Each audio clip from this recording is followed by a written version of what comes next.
కార్తీక మాసం శివునికి అత్యంత ప్రీతికరమైన మాసం.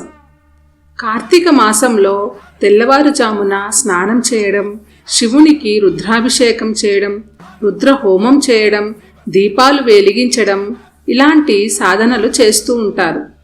వీటిలో చాలామంది దీపాలను వెలిగిస్తూ ఉంటారు. శివుడు పంచభూతాలలో కొలువై ఉంటాడు. జలం, వాయువు, పృథ్వీ, అగ్ని, ఆకాశం. ఈ ఐదింటిలో అగ్నికి విశిష్టమైన స్థానం ఉన్నది. అందుకే రుద్ర హోమాలను కూడా ప్రత్యేకంగా చేస్తారు.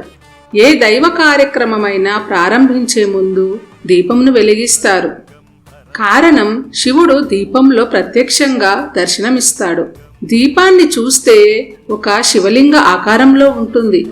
కావున దీపం వెలిగించే ముందు ఓం నమః శివాయ అని స్మరిస్తూ వెలిగించినట్లయితే శివుడు సంతోషిస్తాడు.